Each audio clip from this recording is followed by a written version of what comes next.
Es un género que ayuda a animar a una comunidad que está desanimada, a una comunidad que ha perdido el norte, a una comunidad que no sabe por dónde seguir adelante en su camino de fe. Bien, es importante también entender que en estos géneros no son géneros por separado, a veces se mezclan, porque estamos hablando de que uno puede distinguir rasgos de una cosa, rasgos de otra, pero los géneros pueden estar mezclados. No está así tan definido todo, a veces puede mezclarse un género con el otro. Por ejemplo, la epístola y la apocalíptica pueden estar juntas. En Segunda de Tesalonicenses es así. Es una carta donde hay, o una epístola con himnos pueden estar presentes. Puede haber presentes varios géneros sin que eso signifique ahora que tenemos que aprender a hacer una clasificación en el Nuevo Testamento, porque estamos hablando aquí para poder entender en qué tono nos está hablando. A ver, se me pasó uno. La parábola. La parábola es un hermoso género en el cual vemos nosotros que hay una enseñanza, es una alegoría. Una alegoría donde hay muchos elementos. Por ejemplo, muchos elementos en el que cada uno tiene su significado. Salió el sembrador. Y el sembrador tiró la semilla. Y dice, una semilla cayó en el camino. Tiene un significado. Una semilla cayó en el terreno pedregoso. Otra semilla cayó en el terreno lleno de espinas. Y la otra semilla cayó en terreno fértil. En esta parábola hay una alegoría en donde cada semilla que cae en un terreno quiere decir algo. ¿Ven? Y entonces Jesús mismo en algunos momentos se encarga de explicar la parábola, porque la alegoría no es fácil. ¿Se acuerdan que los discípulos dicen, explícanos esta parábola? ¿Y por qué, hombre? Ya, la semilla es la palabra de Dios. Y entonces la palabra de Dios llega a alguien y cada uno son 4 perfiles diferentes de discípulos que escuchan la palabra en un modo diferente. ¿Ven? O sea que esa parábola no existe, es un género a nivel de cuento, una narración didáctica que trata de enseñar. Y la parábola es uno de los modos favoritos de hablar de Jesús. Hablaba en parábolas. Hablaba en parábolas para que todo el mundo aprendiera a salir a buscar el sentido del reino. El reino de los cielos se parece a una semilla de mostaza, que siendo la más pequeña, o sea, la parábola tiene un contenido lleno de sabiduría, una sabiduría interna, es como una cápsula de sabiduría.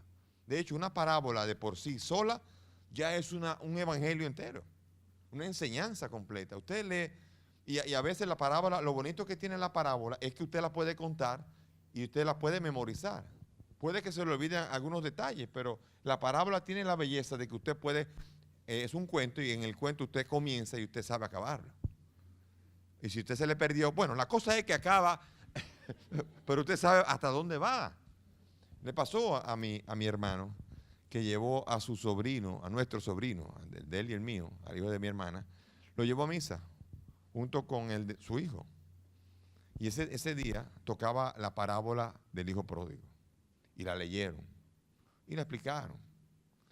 Mi sobrinito tenía 8 años.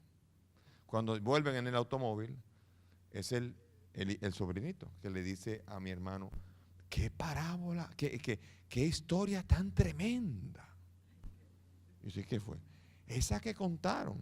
¿De cuál? Y él se dio cuenta de que está hablando de la parábola del hijo pródigo. Y dijo, y para provocarlo, le dijo, cuéntame de esa parábola.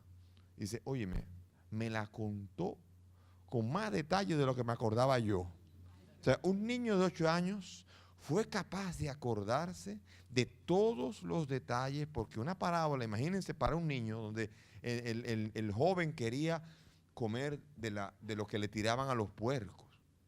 A un niño le impresiona esto. Uno salta por alto esto porque los adultos hemos perdido muchas veces el sentido de lo fantástico, de lo gráfico, de las imágenes. Pero para los niños eso es serio. Porque los niños saben, las imágenes son tan importantes que lo que más aprenden de los niños es de lo que tú haces, de la visual. Te están fotografiando. Tus hijos te fotografían tus actitudes y tus conductas. Háblale los que quieras, pero haz el bien y criarás hombres buenos. Mi hermano, una vez que su hijo, a los 7, 8 años también, larga un San Antonio, una mala palabra. ¿Y quién te enseñó eso? Y dice, oh, tú, papi. Aprendió, se tuvo que tragar que a veces los niños están más atentos en uno de lo que se imagina. Los niños son así. Mi padre era uno que usaba mucho la magia blanca, los trucos de magia, con barajas, con todo, con esponjas. Hacía muchos trucos. Y decía mi padre una cosa, decía, los más difíciles de hacer un truco siempre son los niños, pues son los que más se fijan. Él decía que cuando había niños de por medio se tenía que esforzar el doble. Porque los adultos sí, 2 esponjas en vez de una, sí, caray. Pero los niños están atentos a todo. Entonces, Jesús cuando habla las parábolas, le está hablando a gente que no sabe leer, al pueblo. Acuérdense que no hay escuela, no hay la media estudiado el bachillerato. No, nada de eso. Es el pueblo. Sencillo es la mayoría, son los que están escuchando.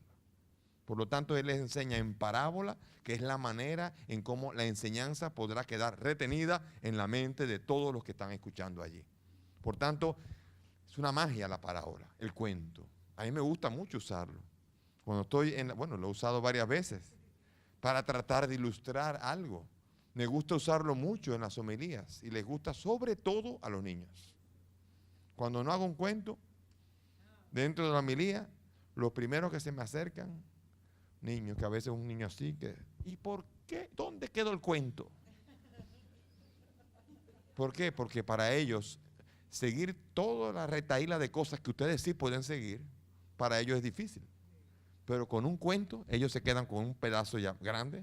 Ellos no pueden retener muchas frases de las que yo le estoy diciendo ahora. Si tú sientas a un niño aquí a oír esto que estoy diciendo yo, está escribiendo de todo, molestando. Mami, me quiero ir ya. No.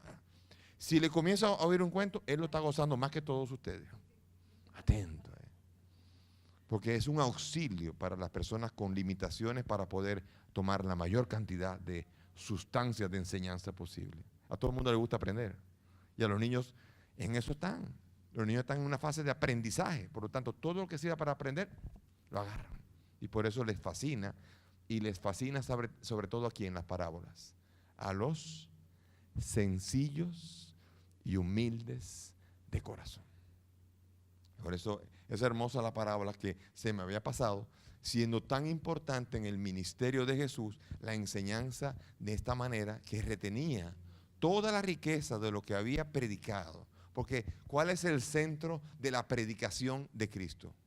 ¿Cuál es? El reino de Dios.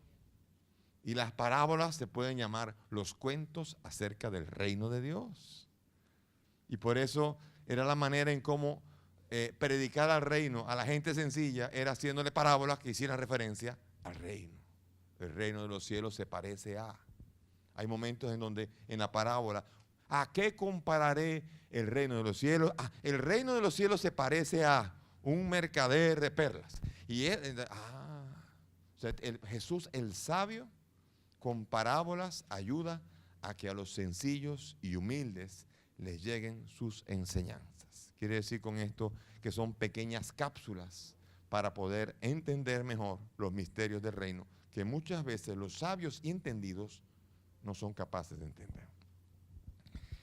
Bien, entonces, también aquí hay algunas cosas como controversias.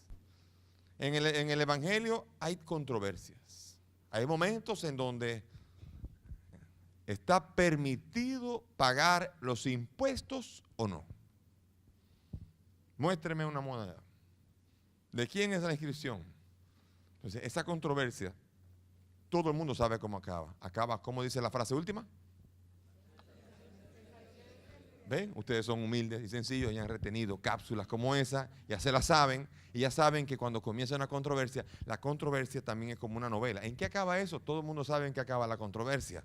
Así no esta sola, sino todas las demás. Por ejemplo, la famosa controversia en donde discutían los discípulos cuál era el más importante en el reino de los cielos. ¿Cómo acaba la frase? El que quiera ser el primero, que sea como el que sirve, exacto. Así es. Ustedes ven, ustedes conocen las controversias.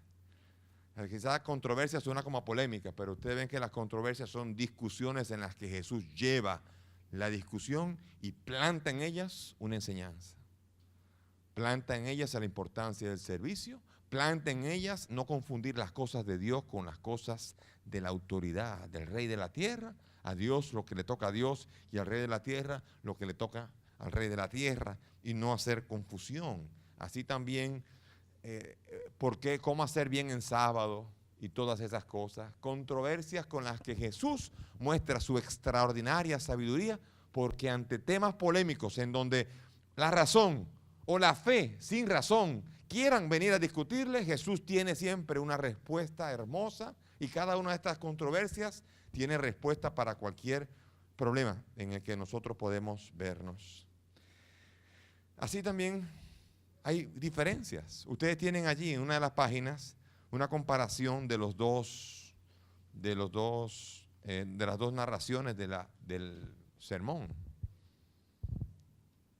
Ahora vamos a ver ese cuadro donde en un lado está Mateo 5 y en el otro está Lucas 6, 17. Y vamos ahora a ver algunas diferencias notorias y vamos a tratar de entender por qué están allí. ¿Sabías que los géneros literarios del Nuevo Testamento, género epistolar, son cartas de diversos apóstoles? En general, se pueden distinguir dos partes, una dedicada a los destinatarios, con saludo y ánimos, y otra más doctrinal, sobre temas de la fe cristiana. Género evangélico.